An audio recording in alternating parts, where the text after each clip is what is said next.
en el acceso, pero no sé realmente a qué se puede haber debido la dificultad. Ayer tuve muchos problemas con los chicos de la sede UCO. Se interrumpía cada rato la señal.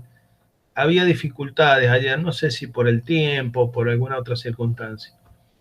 Este, y hoy no sé realmente qué pasó, que no pudieron acceder a tiempo. Bueno, vamos a dar vuelta a la página. Miren, el tema que vamos a ver hoy este, es un tema muy particular. En el sentido, el tema se llama intervención judicial.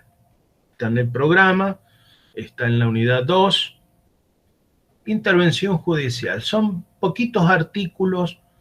Está el tema instalado en la Ley General de Sociedades, eh, pero es muy rico en matices. Por eso me interesa las connotaciones que tiene este particular instituto, para que ustedes lo puedan comprender y poner en un contexto. Son, como les digo, son poquitos artículos, pero son muy ricos en contenido, en material, para que yo les pueda transmitir algunos conceptos tratando de ampliar. La intervención judicial. Miren, esto está allá por el artículo, a ver, 113, del 113 al 117. Del 113 al 117 de la Ley General de Sociedades. Y los pongo en situación. Ustedes saben que al frente de las sociedades está el órgano de administración y representación, ¿no es cierto? Está en la figura del administrador. En la SRL, el administrador se llama gerente. En las sociedades anónimas hay un directorio y hay un presidente del directorio. Puede suceder que por alguna razón los socios decidan remover al administrador. Normalmente, así como los socios, que son los dueños de la sociedad, designan a los administradores, los socios tienen la misma atribución de revocar, de remover a los administradores, revocarles esa potestad y remover a los administradores. Esta atribución de los socios la pueden hacer en realidad bajo dos perspectivas. De forma similar a lo que sería el equivalente en la ley de contrato de trabajo, es lo más parecido que se me ocurre para que se hagan la idea, cuando hay que despedir a una persona, cuando hay que despedir a un empleado. La ley de contrato de trabajo les dice, mire, es potestad del empleador hacer cesar la relación laboral, cumpliendo ciertas formalidades y haciéndose cargo de las indemnizaciones que correspondieren. Ahora, el matiz viene en lo siguiente. En la ley de contrato de trabajo, la ley prevé que el despido puede ser incausado, o sea, sin justa causa, o con justa causa. Son las dos posibilidades. En el caso del despido con justa causa, el empleador deberá probar, deberá justificar su decisión del despido con justa causa, mencionándola expresamente y luego probarla. Esto posibilita que el empleador no tenga que pagar las indemnizaciones por despido, las indemnizaciones previstas en la ley, ¿no es cierto?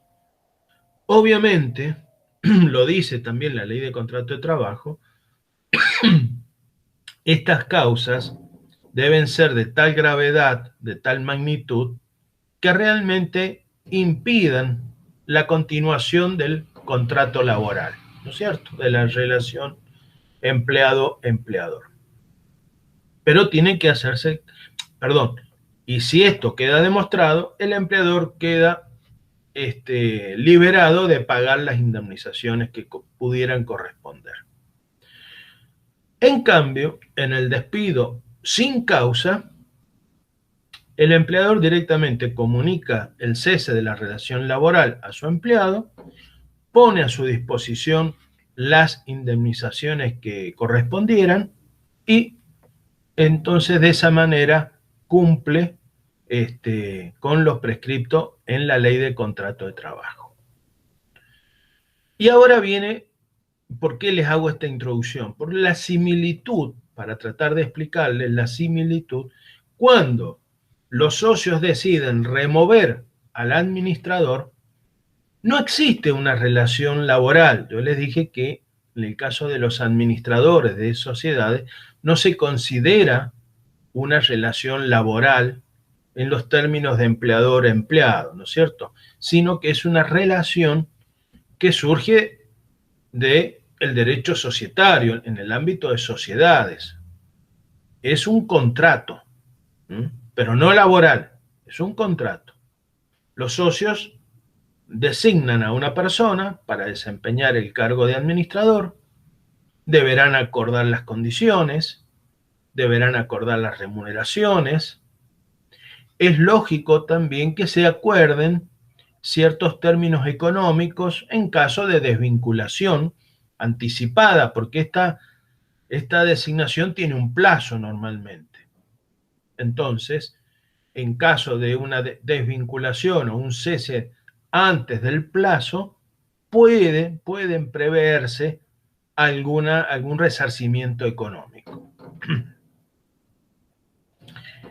El problema se presenta porque, como les digo, pueden los socios decidir la remoción del administrador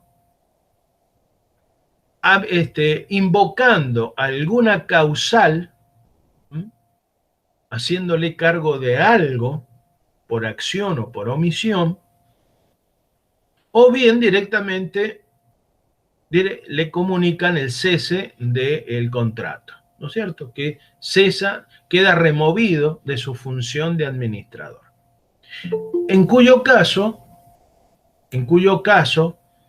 evidentemente, si así está previsto en los términos del contrato que celebró la sociedad con el administrador, le tendrán que pagar algún tipo de resarcimiento, en el caso que fuera sin justa causa o incausado se llama.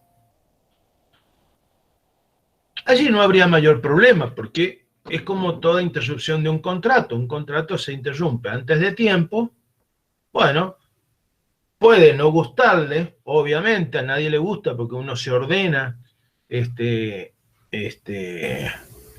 ordena su vida, sus cosas, su actividad profesional, laboral, en función de los acuerdos, de las obligaciones que asume. Y cumplir con un contrato es una obligación.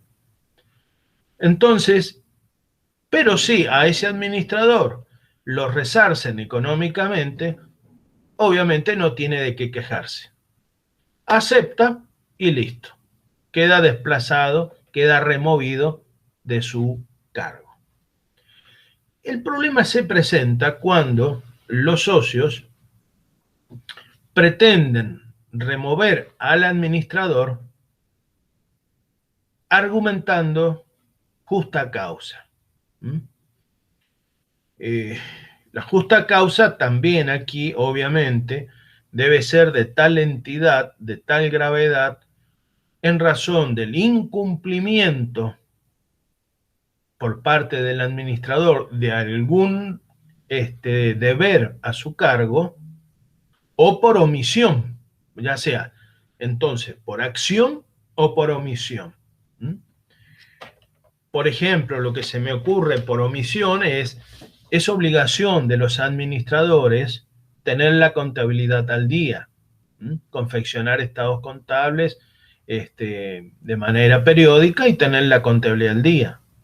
Si, pese a los reiterados avisos, advertencias de los socios, esto no logran que el administrador corrija esta situación, bueno, ese sería un ejemplo de la justa causa para removerlo. ¿Mm? Por ejemplo, lo importante es que se queden con la idea que los que remueven al administrador son los socios. ¿Mm? Y que esta remoción puede ser con causa o sin causa. Y el problema, como les digo, se puede presentar en las remociones con causa, porque se le está atribuyendo al administrador una conducta, acciones u omisiones de tal gravedad que impiden continuar con los términos contractuales. Esa es un poco la idea. El tema es que esta remoción sin causa, no aceptada por el administrador niega la justa causa, se mantiene en el cargo el administrador. No lo pueden remover. Si él se niega, no lo pueden remover. Entonces, ¿qué deben hacer los socios? Bueno, ese mecanismo es el que en realidad lo que tienen que hacer los socios es solicitar la remoción, pero por vía judicial. Solicitar, hacer una presentación ante la justicia y solicitarle a un juez comercial, justificando y aportando las pruebas necesarias, que remueva al administrador. Solamente un juez comercial lo puede remover.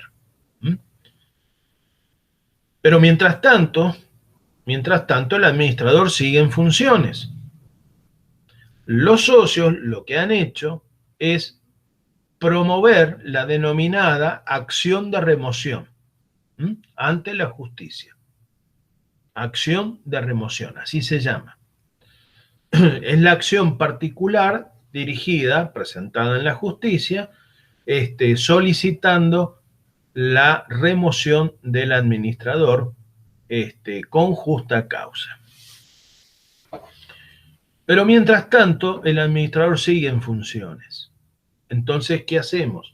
Imagínense ustedes el legítimo temor de los socios de que el administrador, a sabiendas de que se ha solicitado su remoción por vía judicial, pueda efectuar acciones u omisiones que ocasione daños a la sociedad. Porque él sigue siendo el administrador. Hasta que el juez no lo desafecte, no lo remueva, él sigue siendo el administrador. Entonces, el temor de los socios es que él pueda, ya les digo, por acción o por omisión, pueda realizar actos en perjuicio de la sociedad, que le ocasione daños a la sociedad. Es allí, todo esto es para presentarle el escenario, porque es allí donde nace este instituto del artículo 100, les dije, el 117 creo que les dije, no, el 118 de la intervención judicial. La intervención judicial es una medida cautelar. Es una medida cautelar tendiente a evitar que mientras se lleve adelante la acción de remoción del administrador, puedan estos continuar ejerciendo libremente la administración de la sociedad. Entonces, es una medida cautelar. La intervención judicial es una medida cautelar. ¿Qué significa cautelar? Es una medida que tiende a proteger, tiende a proteger, tiende a cuidar, tiende a poner un manto de cautela sobre la sociedad. ¿Y de qué manera? Impidiendo que el administrador, que sigue en funciones, pero que está cuestionado, realice actos en total libertad. Ya es ponerle un freno, digamos, a la libertad del administrador para administrar la sociedad. Entonces, el primer concepto es que la intervención judicial es una medida cautelar. Todo esto mientras se sustancia la acción de remoción. Como les digo, eso va en otro juzgado, en otro lado. Aquí,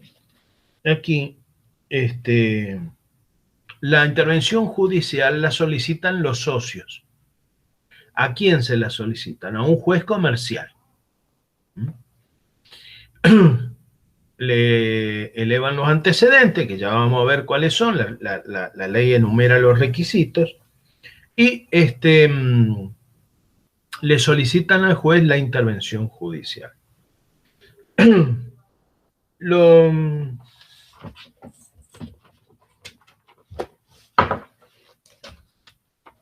El artículo 118 habla de la procedencia de la intervención judicial. Nos dice cuándo. Y dice así, se los leo textual. Cuando él o los administradores de la sociedad realicen actos o incurran en omisiones que la pongan en peligro grave, no cualquier peligro, peligro grave, procederá a la intervención judicial como medida cautelar, con los recaudos establecidos en esta sección, sin perjuicio de aplicar normas específicas para los distintos tipos de sociedad. La medida cautelar, esta medida cautelar, la de solicitar la intervención judicial, es también una medida accesoria. Es una medida accesoria. ¿Accesoria a cuál? A la principal. ¿Cuál es la principal? La acción de remoción. Recuerden que los socios se presentaron en un juzgado comercial e iniciaron una acción de remoción. ¿De quién? Del administrador. Y por otro lado, reúnen los elementos y se presentan también ante un juez comercial, pero distinto, otro, depende de lo que les toque, solicitando la intervención judicial. Pero esta es una medida cautelar y accesoria. Primero tiene que haberse iniciado la acción de remoción, porque si no, no podemos pedir la intervención judicial. No, estaría falto de sustancia legal. Hay que solicitarla como medida accesoria a la principal. Decirle, mire, señor juez, hemos solicitado y estamos tramitando la acción de remoción. Por lo tanto, ahora venimos a solicitarle la intervención judicial como medida cautelar y accesoria a la principal. Entonces, la ley establece una serie de requisitos y de elementos de prueba. Los requisitos son los siguientes. El peticionante deberá acreditar su condición de socio. Primer requisito, acreditar la condición de socio. O sea, ¿quiénes la pueden solicitar? Los socios. El sujeto activo de esta acción son él o los socios. Pero tiene que acreditar su condición de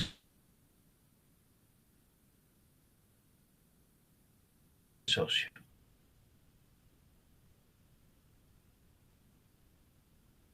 No,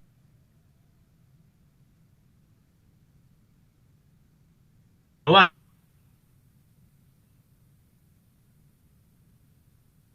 basta con que diga en mi calidad de socio de la sociedad. No. Bien. Existencia del peligro y de su gravedad. ¿Peligro de qué? Peligro del accionar del administrador. Por ejemplo, demostrar que se le ha hecho llegar al administrador, se le ha notificado que se abstenga de realizar tales o cuales actos, pese a lo cual el administrador continúa realizando esos actos, desoyendo las instrucciones de los socios. Ese sería un ejemplo. Entonces tendrá que acreditar el peligro, la existencia del peligro y de la gravedad de las acciones.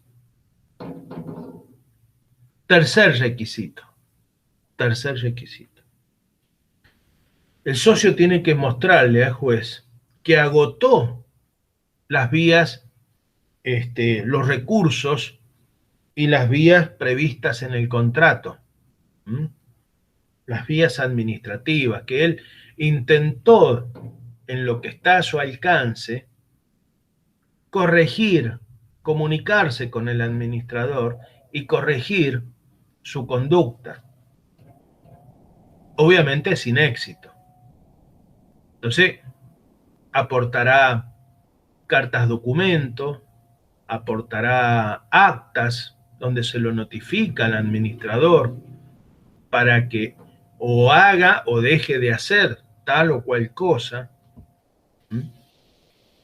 a lo cual el administrador no reaccionó, obviamente no modificó su conducta. Entonces llevamos tres requisitos. Tres requisitos. Acreditar la condición de socio, la existencia y gravedad del peligro. Tercero, que agotó las vías societarias previstas en el contrato para lograr la modificación de la conducta o el cese de los actos perjudiciales para la sociedad por parte del administrador. Y por último, cuarto requisito, demostrar que se ha promovido la acción de remoción. Adjuntar los elementos y decir, mire, ya iniciamos previamente la acción de remoción de este administrador. Porque sin ese requisito no tiene entidad la intervención judicial. Primero es la acción principal, la acción de remoción. Luego, de manera accesoria y cautelar, la intervención judicial. Esos son los requisitos. El juez va a apreciar, va a valorar la procedencia de la intervención judicial con criterio restrictivo, dice la ley. O sea que, ¿qué significa esto? Que el juez no va a salir corriendo simplemente porque le muestren esta documentación, va a salir corriendo a firmar la intervención o a disponer la intervención judicial. Es con carácter restrictivo. O sea, no a todo el mundo le van a dar la intervención judicial. No en todos los casos el juez le va a dar la intervención judicial. Máxime, teniendo en cuenta que en este caso, este juez al que se le ha solicitado la intervención judicial no tiene tiempo ni es su función analizar los motivos, si son justos o no, los motivos por los cuales se solicitó la remoción, porque eso lo está haciendo otro juez. Lo que él tiene que analizar es si le otorga o no la intervención judicial solicitada por los socios. Pero la ley le dice, señor, aplíquelo, pero con criterio restrictivo.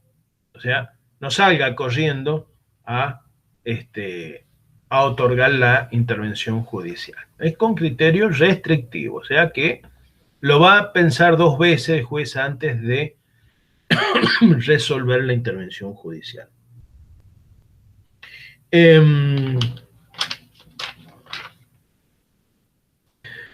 Ustedes se estarán preguntando, bueno, pero ¿en qué consiste la intervención judicial? La ley continúa allá por el 115, artículo 115, y allí sí nos enumera cuáles son las clases de intervención judicial. Y dice así, en realidad son tres. La designación de un veedor, designación de un veedor, la designación de un coadministrador, y tercero, la designación de un administrador. Entonces, vamos subiendo en grado de intervención. El más sencillo, el más simple, es la designación de un veedor. ¿Qué hace el veedor? El veedor ve, observa e informa al juez. El juez designa la intervención. El juez acepta la intervención judicial, pero tiene tres niveles de intervención. El juez puede nombrar un veedor, puede nombrar un coadministrador o puede nombrar un administrador. Son crecientes los niveles de intervención. La de veedor es la más sencilla, la más simple, la que menos interfiere con la gestión del administrador. La de veedor, para que ustedes se hagan una idea, es la designación de una persona que va a ser de los ojos y los oídos del juez en la sociedad. Es una persona que se va a dedicar a observar, a mirar, a escuchar sobre la gestión del administrador, ver qué es lo que está haciendo el administrador e informarle al juez. Por eso es un veedor. Esa es la figura de veedor. Ver, observar e informar al juez. La de coadministrador ya es un poquito más pesadita. Coadministrador significa que el juez entiende que la intervención judicial amerita designar a un interventor en calidad de coadministrador para que, como la palabra lo dice, coadministrador, se le siente al lado al administrador. Ya la cosa se pone más espesa. Se le sienta al lado al administrador. O sea que ya le quita libertad, que de eso se trata. En el primer caso, le quita libertad en cuanto al administrador sabe que hay alguien que lo está observando y que le va a informar al juez. Nadie le ata las manos, pero no, el administrador no es sonso, se da cuenta de que hay alguien, un funcionario judicial, que lo está observando. Entonces, ya es algo. En cambio acá, el tema es más grave. Ya se le sienta al lado de él un coadministrador, o sea que él no va a poder hacer nada sin el consentimiento del coadministrador. Evidentemente, esto implica una restricción en la libertad que tiene el administrador para realizar sus tareas o actividad o tomar las decisiones que tenga que tomar. ¿Mm? Un coadministrador.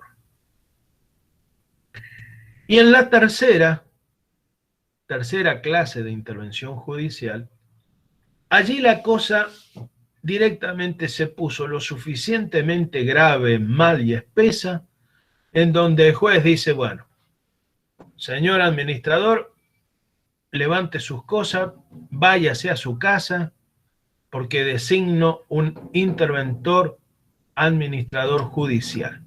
Designa directamente a una persona que vaya y ocupe el lugar del administrador. Entonces, de hecho, se lo releva de sus funciones al administrador sin hacer juicio de valor, de nada. Directamente el juez dice, bueno, acá hay un peligro, no me compete a mí evaluar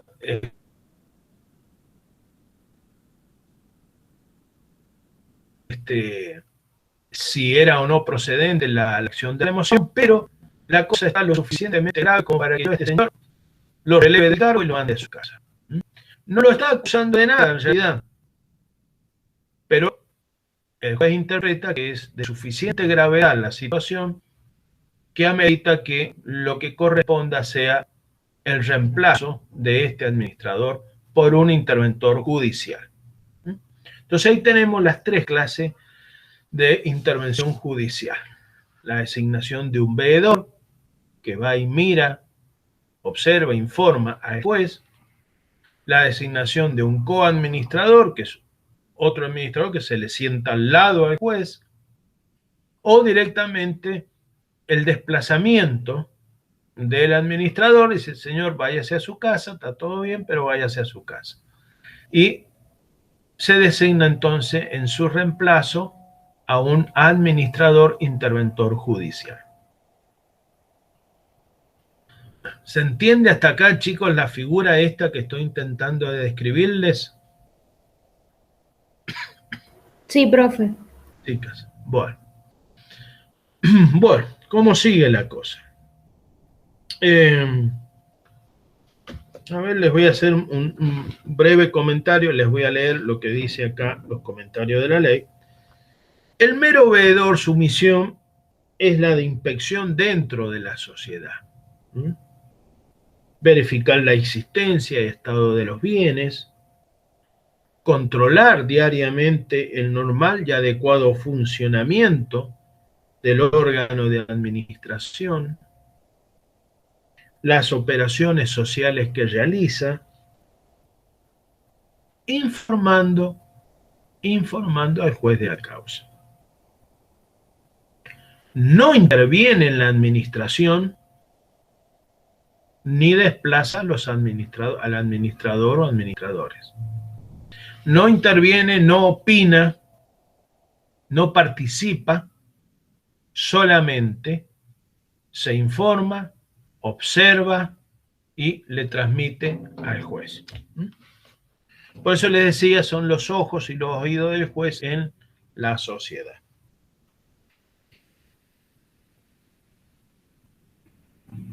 El coadministrador interviene en la administración, pero sin desplazar al o a los administradores. Pero el órgano de gobierno necesita de su concurrencia para realizar sus actos. O sea, es lo que les decía, el administrador ya no va a poder actuar solo. Tiene alguien sentado al lado, que no va a poder actuar solo para darle validez a sus actos.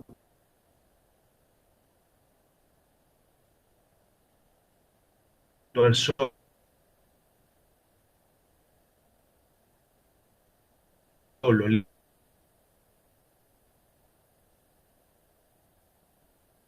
Libremente, sino que va a tener que actuar con el coadministrador en el ejercicio de sus funciones.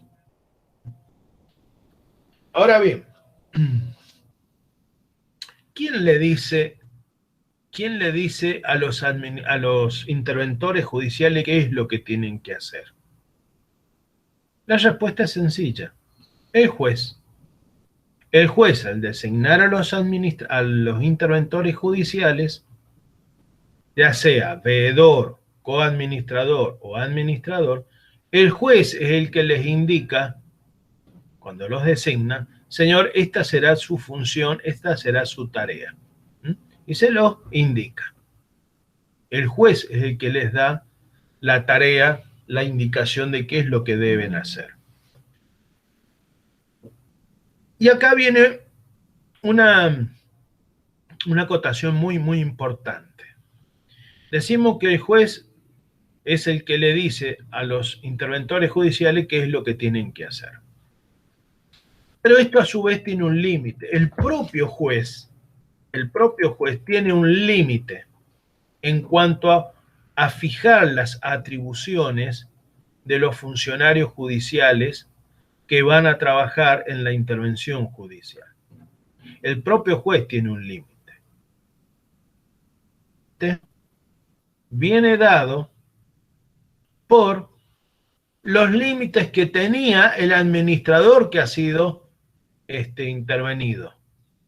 O sea que el administrador recibe instrucciones de los socios. Son los socios los que le dicen, cuando lo designan administrador, cuáles son sus facultades, cuáles son sus deberes y cuáles son sus obligaciones. Los socios. Al administrador. Pues bien, ahora no tenemos la figura del administrador y si la tenemos, en el caso de veedor y coadministrador, el límite que tiene el juez para darle atribuciones, qué es lo que pueden hacer, qué es lo que deben hacer los funcionarios judiciales, el límite que tiene el propio juez es que no puede darles a estos interventores, a estos funcionarios judiciales, no les puede dar mayores atribuciones que las que tenía el propio administrador, en origen de las instrucciones que le daban los socios. Entonces, ese es el límite que el propio juez tiene. Vamos a suponer una limitación, una restricción que le ponen los socios al administrador. Usted no puede disponer de ningún bien de uso. Listo, es una instrucción, es un límite que pusieron los socios a la gestión del administrador. Usted no puede vender ningún bien de uso sin previa consulta a los socios. Entonces, el juez, cuando distribuye atribuciones, le da atribuciones a los funcionarios judiciales, ya sea coadministrador o ya sea administrador, el veedor nunca, porque el veedor no participa, dijimos, de la administración. Pero en el caso de coadministrador o del administrador, el juez jamás va a poder decirle, mire, si ustedes tienen que vender un bien de uso, véndanlo, porque yo lo digo. No, jamás, no lo puede hacer. Si lo hace, falta sus deberes como funcionario público. Está violando él también la ley. Por la sencilla razón de que él no puede otorgar a los funcionarios interventores judiciales mayores atribuciones en sus funciones que las que tenía el administrador original. ¿Se entiende, chicos? Entonces, ¿qué es lo que tienen que hacer los interventores judiciales? Se lo dice el juez. Y el límite para hacer lo que tengan que hacer, que lo tiene aún el propio juez, el límite está dado por las cosas que podía hacer el administrador anterior. Ese es el límite de las atribuciones del administrador designado por los socios. La ley protege a la sociedad y realza el espíritu del derecho societario, la voluntad soberana de los socios. Ellos son los dueños de la cosa.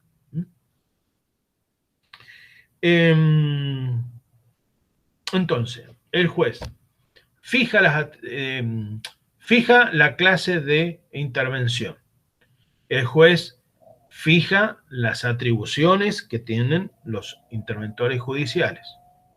Y el juez también va a fijar el espacio temporal, la duración de la intervención judicial.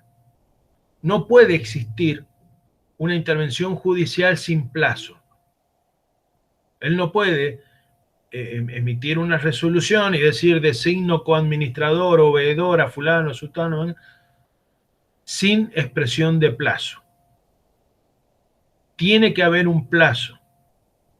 No puede existir una intervención sin límite de tiempo.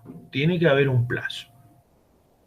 Por lo tanto, una de las razones por la que cesa la intervención judicial es por el cumplimiento del plazo. Tac, de pleno derecho cesa la intervención judicial. Excepto que el juez, y en debida causa fundada, o sea, que fundamente su decisión, decida el otorgamiento de un nuevo plazo. Decida una especie de extensión del plazo original. Pero él a su vez también la tiene que fundamentar esa decisión. No la puede tomar alegremente. Tiene que fundamentarse.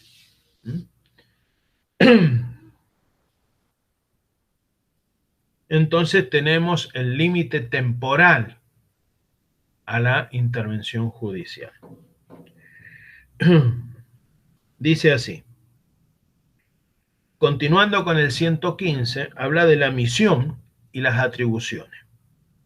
El juez fijará la misión que deberán cumplir y las atribuciones que les asigna a quienes, a los interventores judiciales, de acuerdo con sus funciones, sin poder ser mayores que las otorgadas a los administradores por esta ley o el contrato social, es lo que les decía. Además, precisará el término de la intervención, el que solo puede ser prorrogado mediante información sumaria de su necesidad. Tiene que estar fundamentado. Solo puede ser prorrogado si existe información sumaria.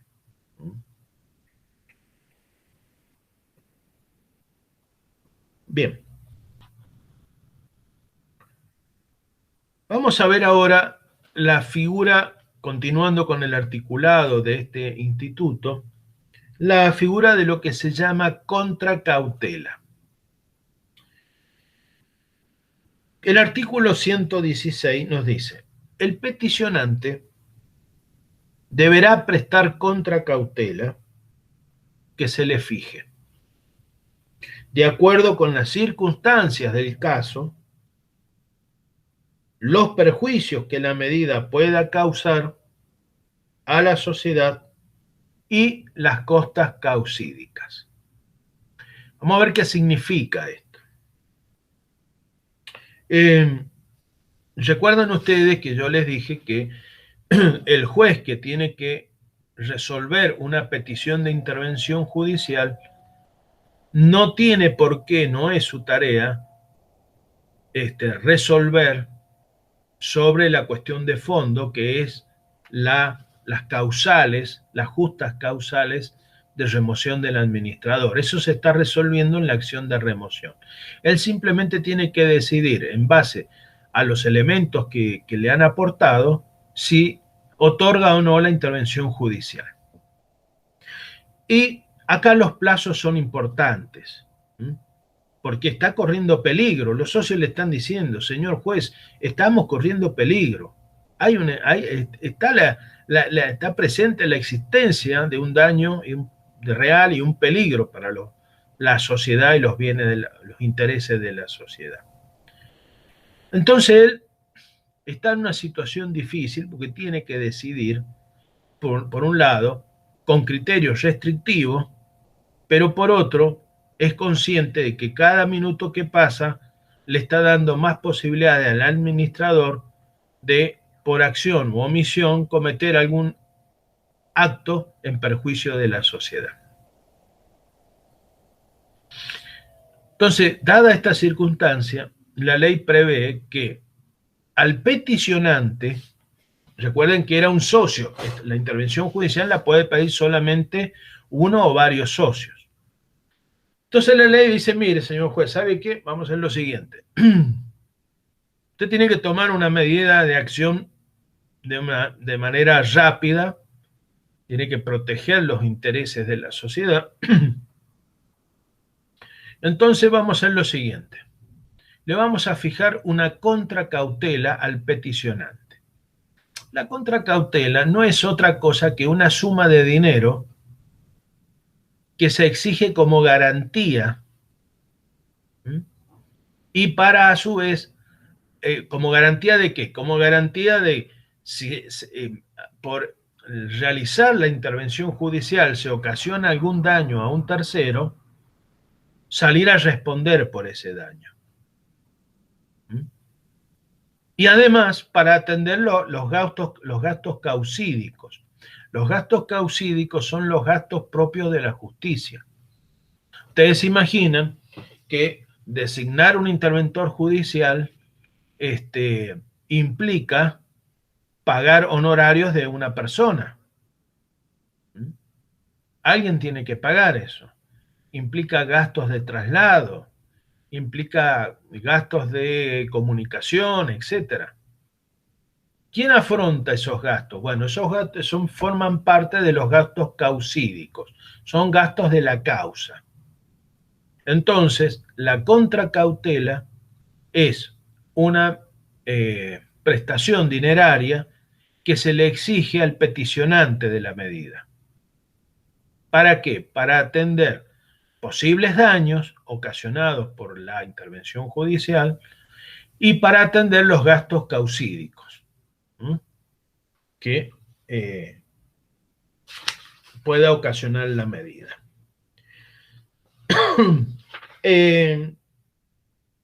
Ustedes se preguntarán, bueno, ¿y cómo hacemos para fijar el monto de la contracautela?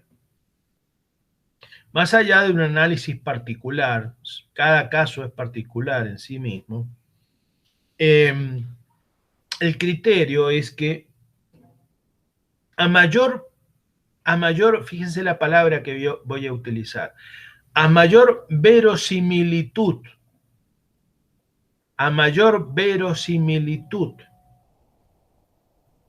en el derecho, menor va a ser la contracautela, menor va a ser el importe de la contracautela.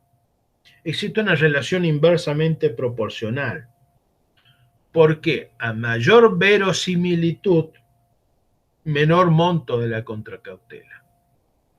Y ustedes dicen, bueno, pero ¿qué es verosimilitud? Mientras más, acuérdense que el juez no va al fondo de la cuestión. Él tiene que decidir con los papeles que le presentan.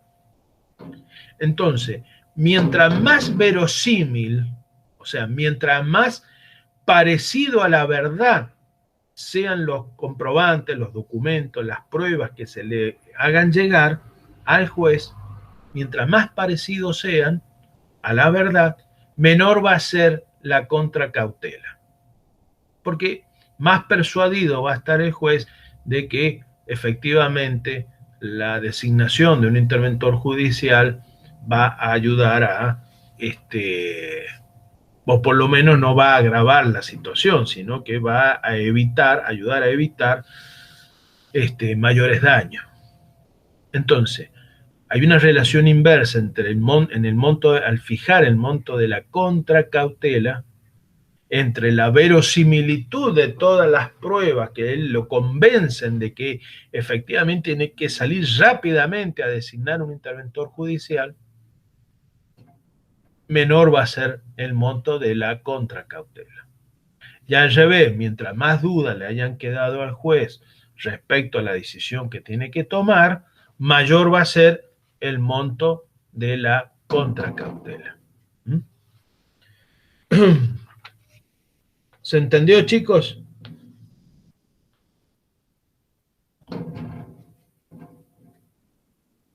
Sí, profe. Sí, profe. Bueno, simplemente para terminar este tema, les comento que allá por el artículo 117, que es el último que se ocupa de este tema, dice que la resolución que dispone la intervención es apelable, pero al solo efecto devolutivo. O sea, el administrador la puede apelar la decisión, por ejemplo, pero significa que la ejecución material de la resolución dictada no se suspende mientras dure la instancia recursiva. Así es que el recurso planteado por él o los afectados por la medida, esto es, por la sociedad, los restantes socios, los administradores, sujetos pasivos de la acción de remoción. Por eso esta acción, este recurso puede ser planteado por otros socios, por el administrador, pero simplemente los efectos de dejar planteada una postura, nada más. No suspende los efectos de la intervención. La intervención queda firme. Es apelable, pero simplemente para dejar constancia de que se ha planteado una objeción, una apelación, pero no suspende los efectos de la intervención judicial. Bueno, suele ser tema de examen esto de la intervención judicial.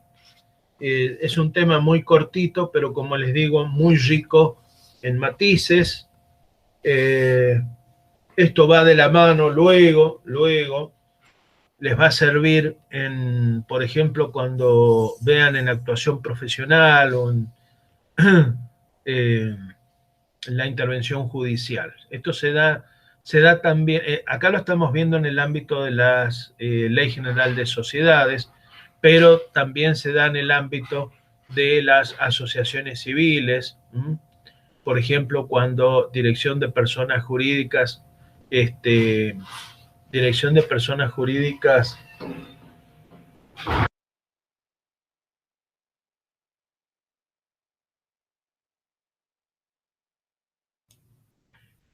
les decía, por ejemplo, la Dirección de Personas Jurídicas puede designar interventores, veedores en asociaciones civiles, en entidades sin fines de lucro. En este caso es un órgano del Estado el que está designando interventores judiciales.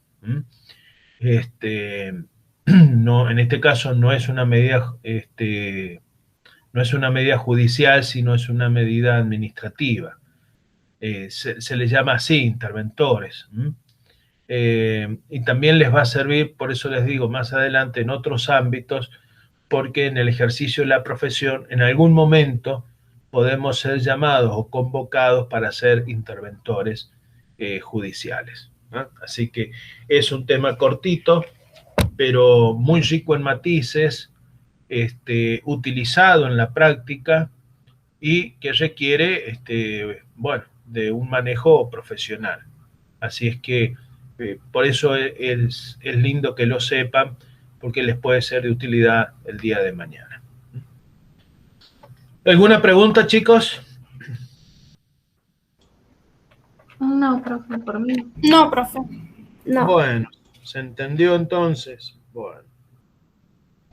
Profe, vi que subió material nuevo y está esto. Ah, claro, sí. Sí, judicial. Exacto. Ahí tienen todo el material. Bueno el material. Sí, sí, me preocupé de redactarle guías de estudio para que ayudarlos a la comprensión del tema. Así es que quédense tranquilos, si pueden acceder a ese material, que de hecho me dicen que ya está a disposición, les va a ser de mucha utilidad para preparar la materia, para estudiarla.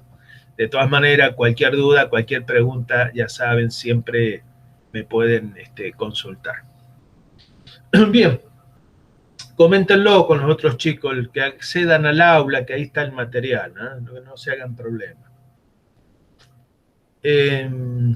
Chicas, les propongo hagamos un recreo de 15 minutos, ¿puede ser?